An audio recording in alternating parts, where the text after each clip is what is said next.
Bonjour à tous et bienvenue dans notre 4e numéro de VSJ Le Mag, votre journal télévisé en exclusivité.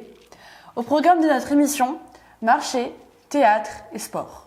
Les samedis matins sont des jours de marché à Ville-Saint-Jacques. Avec l'arrivée des beaux jours, de plus en plus de commerçants se rendent sur la place du village. Nous vous proposons un reportage de votre marché préféré. Bonjour tout le monde, aujourd'hui c'est samedi, on est sur la place de Ville-Saint-Jacques et c'est le marché. Nous allons interroger les commerçants et les passants. Yetinou, il est trop mignon, c'est vous qui l'avez inventé? Oui, c'est nous qui avons inventé le petit personnage de Yetinou. Et où est-ce que vous avez trouvé l'inspiration du coup pour votre petit personnage? Eh ben, on voulait retourner un petit peu, retrouver les valeurs d'antan. Donc on voulait un petit personnage qui vive dans la nature, donc sans portable, sans ordinateur, sans rien. Comment vous faites vos livres? Alors, moi j'écris les histoires, donc moi j'ai toujours aimé écrire pour les enfants, pour mes petits-neveux et tout. C'est mon petit-neveu d'ailleurs qui m'a inspiré un petit peu le personnage quand il avait 3 ans. Donc moi j'écris les histoires et mon collaborateur est illustrateur, lui il fait tous les petits dessins à la main, pas à l'ordinateur, donc tout est dessiné à la main. Ça sent bon ici, qu'est-ce que vous vendez? Alors moi je vends tout ce qui est parfum d'intérieur, donc artisanal, et des savons pour le corps, les soins du corps pour le bien-être. Donc voilà, parfums d'intérieur, savons parfumés, artisanaux, parfums de grâce, que des produits naturels. Ça a l'air bon, c'est quoi? Alors c'est des cookies artisanaux faits maison par moi-même, avec des produits un maximum achetés localement, c'est-à-dire tout ce qui est farine. J'essaye de faire en sorte qu'elle ne dépasse pas les 50 km de mon domicile. Pareil pour le beurre et le chocolat, par contre, là, c'est du très bon chocolat qui vient soit de France, soit d'Italie. On se retrouve sur le marché du coup avec le primeur et du coup avec Lorenza. Coucou, c'est moi. Ouais, qu'est-ce que vous proposez, d'où ça vient, etc. Fruits et légumes, on essaye de respecter la saison le plus possible. On répond à la demande. Plus c'est proche, mieux c'est. Si on peut faire du local, voilà, c'est idéal. Mais j'ai aussi découvert Rungis. Voilà, on trouve les bananes, les avocats, plein de bonnes choses. On essaye de fidéliser les clients qui sont très sympathiques sur Ville-Saint-Jacques. Je connais même quelques petits prénoms, donc c'est sympa. On a des beaux choux-fleurs, là, les chouchous de mon cœur. On ne vous raconte pas de salade, on se forme bien la poire. Bonjour, vous venez souvent au marché, vous habitez à Ville-Saint-Jacques? Non, nous n'habitons pas à Ville-Saint-Jacques, nous habitons à Montréal, au Canada. Et effectivement, le marché, on y vient à chaque fois qu'on est de passage parce que c'est quelque chose pour nous de local et de presque pittoresque, si on peut dire. Nous sommes des touristes, alors c'est notre approche. Merci, bon marché et bon retour à Montréal. Ça n'a pas l'air des plats traditionnels français, ça vient d'où? Je présente le riz créole, c'est le riz avec les haricots rouges, du poulet au lait de coco avec des carottes bio, c'est ici. Les crevettes au curry au colombo, c'est également là. Il y avait des acras, il n'y en a plus, malheureusement. Tout est parti, il n'y en a plus. Je présente également des bananes plantains grillées. Il y a aussi le gâteau banane plantain également. On a une page Facebook, on est sur Instagram également. Vous pouvez aller aussi regarder des multiples plats qu'on propose sur les marchés et dans les salons, les marchés de Noël. On rentre dans la ruche. Ce miel vient-il de Ville-Saint-Jacques? Non. Il vient de Flagy, juste un petit village à côté, à 5 km même pas. Voilà, une production locale, donc, de mes abeilles. Et vous vendez que du miel ou Et aussi du pain d'épices, des sucettes, des bonbons, miel.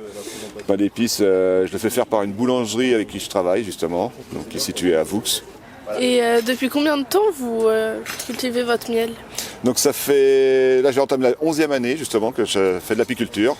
Et je fais aussi des petits marchés comme à Ville-Saint-Jacques justement, où je viens une fois par mois pour proposer mes différents types de miel.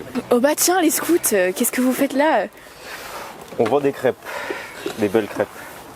Et pourquoi vous vendez des crêpes? On vend des crêpes pour financer notre camp d'été cette année qui se déroule à Janville, donc QG des scouts en France. Et cette année, on va réunir environ 10 000 jeunes, donc tous les scouts de France, enfin notre catégorie, et puis au cas, pour un grand moment de 4 jours. Bonjour. Bonjour. Bonjour, bonjour. Ça sent bon ici, qu'est-ce que vous faites? Burger, hot dog, sandwich américain, panini. Donc voilà à peu près un peu ce qu'on fait ici. Après on fait des sandwichs selon les saisons. Hein. Et vous êtes là souvent? Moi je suis là un samedi sur 2. Le 15 mars, la compagnie de théâtre amateur de Moret s'est produite dans la salle des fêtes de Ville-Saint-Jacques. Déjà venue l'année précédente, leur passage a été couronné d'un franc succès. Nous avons eu le privilège d'interviewer le directeur de la troupe, qui est également l'un des comédiens. On se retrouve avec la compagnie de théâtre amateur de Moret, donc est-ce que vous pouvez vous présenter en quelques mots? Oui, bien sûr. Alors la compagnie de théâtre amateur de Moret, c'est une compagnie qui est très ancienne, qui existe depuis 1942. On a fêté les 80 ans de la compagnie il n'y a pas longtemps. Et c'est une compagnie qui, chaque année, monte une grande comédie populaire que nous jouons 10, 12 fois dans le sud Seine-et-Marne. Voilà. Donc c'est une compagnie qui regroupe une quinzaine de membres à peu près. Il y en a la moitié qui sont vraiment des artistes de la scène, donc qui jouent. Voilà.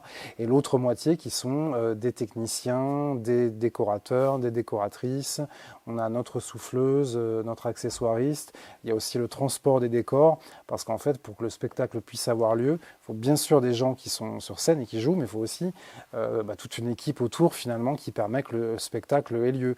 Et puis j'oublie pas aussi nos caissières, nos vendeuses de programmes, les personnes qui assurent la buvette aussi quand il y en a une. Donc voilà, donc c'est ça la compagnie. Pourquoi cette troupe? Il faut se reporter en arrière, en 1942, donc on est dans une France qui est occupée par les Allemands, et il y a pas mal de Maurétains et de Maurétaines qui sont partis en fait, enfin surtout des Maurétains d'ailleurs, qui sont partis au travail obligatoire en Allemagne. Il y a des gens à Moret qui faisaient partie notamment d'associations sportives qui se sont dit, bah tiens, et si on essayait de regrouper de l'argent pour leur envoyer des colis avec des vêtements chauds, avec un peu de nourriture pour leur donner un petit peu de baume au cœur. Et donc, ils ont eu l'idée en fait, de monter un spectacle pour réunir des sous pour leur envoyer. Donc c'est au départ, la raison d'exister de la compagnie, c'est ça au départ. Bon, alors après, quand la guerre a été finie, la compagnie a continué.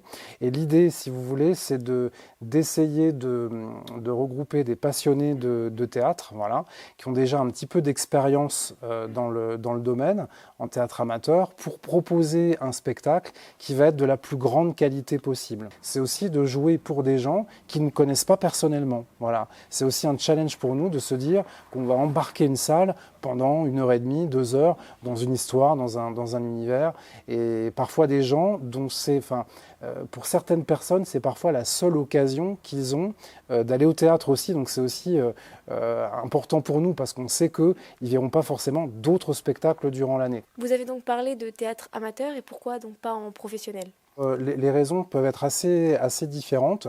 En tout cas, moi, c'est vrai que pour mon cas à moi, disons que je ne me suis pas senti de me lancer comme ça dans le théâtre professionnel. Voilà, j'avais un peu une appréhension, finalement, qui m'a sans doute retenu. Pouvez-vous nous présenter la pièce, l'auteur et depuis quand elle existe? Donc la pièce que nous allons jouer à Ville-Saint-Jacques s'appelle Un stylo dans la tête. C'est une pièce de Jean Del, voilà, qui est un auteur que le grand public ne connaît pas forcément, mais qui est assez joué. Cette pièce donc date de 2012 et elle a été créée par Francis Perrin. Et c'est l'histoire en fait d'un auteur qui s'appelle Victor Aubrac et qui a décidé de faire une pièce sur ses amis. Voilà, parce qu'il trouve qu'ils sont assez drôles et il trouve qu'ils feraient d'assez bons personnages de comédie. Simplement, vous imaginez un petit peu que ça ne va pas trop leur plaire à ces amis-là. Ils n'ont pas forcément envie qu'on se moque d'eux, ils n'ont pas forcément envie de se retrouver dans une pièce. Et donc, ça va engendrer un certain nombre de résistances qui sont le sujet de la pièce. Je me sers un verre, ça va me détendre. Tu en veux un? Oui, mais enfin, je ne comprends pas, tous les voyants sont au vert. Oh, franchement, je t'admire. On est peut-être à 2 doigts de se fâcher à mort avec mes amis, et c'est tout l'effet que ça te fait. C'est des connards. Combien de temps passez-vous à faire vos répétitions? Donc nous, on répète de septembre à, on va dire, le mois de mars, 2 fois par semaine, donc les mardis et les jeudis. C'est des répétitions qui durent environ 2 heures.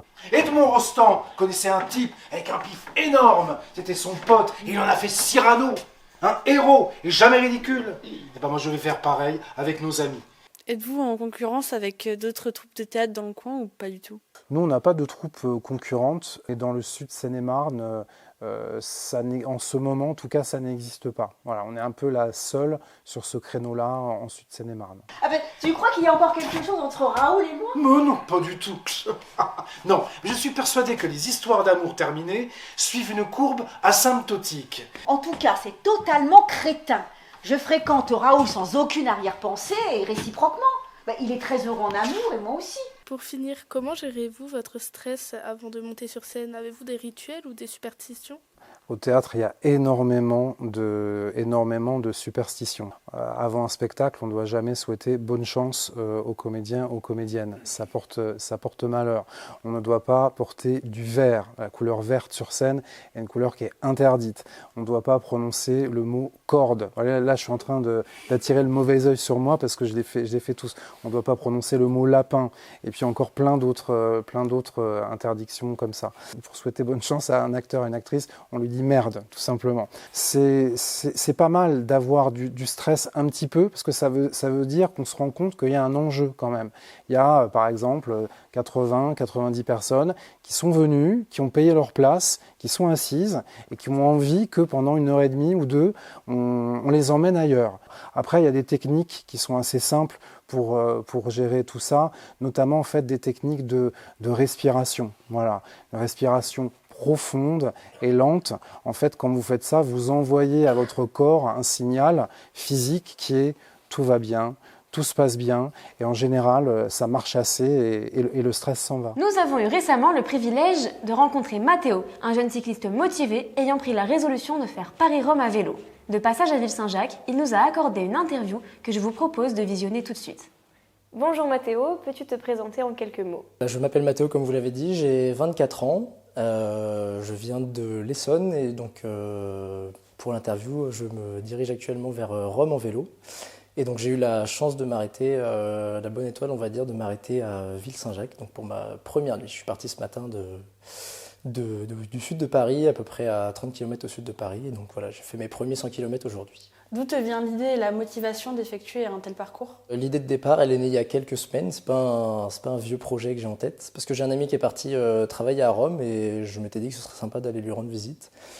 Et en fait, je trouvais que l'avion n'était pas forcément le meilleur moyen de rencontrer des gens sur le trajet. Et donc, je me suis dit que le vélo serait un bon moyen de transport. L'aventure, le voyage, ça viendrait du fait, je pense, du fait que je suis scout et puis de mes lectures aussi à côté. J'aime beaucoup lire du Sylvain Tesson, Alexandre Poussin, des choses comme ça, qui sont des auteurs qui, eux, ont parcouru le monde entier, qui font vraiment rêver dans leurs écrits. J'ai acheté mon vélo il y a moins de 15 jours.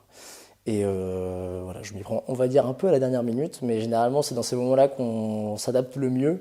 Quel est ton objectif quotidien et la distance globale que tu vas parcourir? Alors, la distance, si on mesure Paris-Rome, on a à peu près pour 1500 km.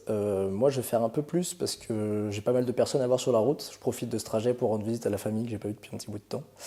Donc je pense qu'au total, je calculerai à la fin, mais on sera sur du 1750, 1800 km, donc un peu plus. Quotidien, on va dire en moyenne 100 km, parce que j'ai un délai quand même, il faut que je reprenne le travail en rentrant. Donc il faut que je fasse en moyenne 100 km par jour. Et aujourd'hui, c'est à peu près ce que j'ai fait, donc ça le fera. Après, forcément, là, il y a des aléas, ce qui va être la météo, le vent. J'ai eu l'occasion de tester le vent de face aujourd'hui, c'est vraiment quelque chose qui peut freiner.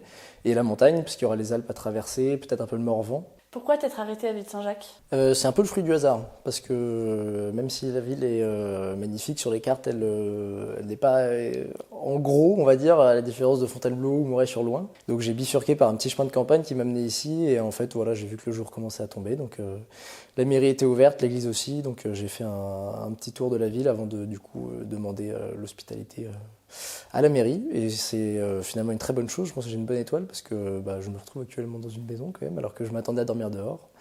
Et c'est une très très jolie ville.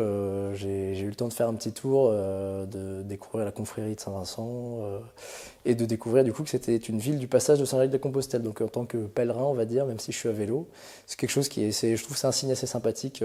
J'ai eu l'occasion de voir donc sur le trajet Paris-Vézelay, on s'est arrêté souvent à Ville-Saint-Jacques. Donc je suis ravi d'être ici.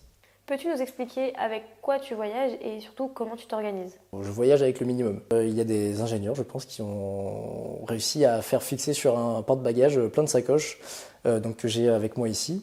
J'ai donc une tente, j'ai le tapis de sol qui va avec, et donc le duvet, tout ce qu'il faut pour un camping. J'ai un réchaud pour me faire à manger, une gamelle, tout ce qui va être le matériel de réparation, de rustine, des chambres à air.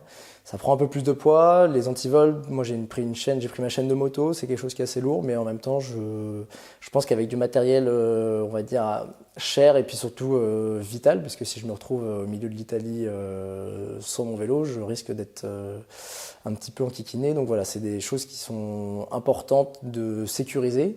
Donc merci Mathéo d'avoir pris le temps de répondre à nos questions et on te souhaite bon courage pour la fin de ton voyage.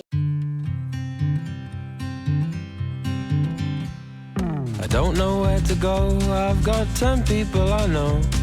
Stuck in sticky stuff, it gets tricky when you're low. It's a long life when you don't know where to go. Mesdames et messieurs, c'est la fin de notre 4e émission. On se retrouve dans un prochain numéro. Au revoir!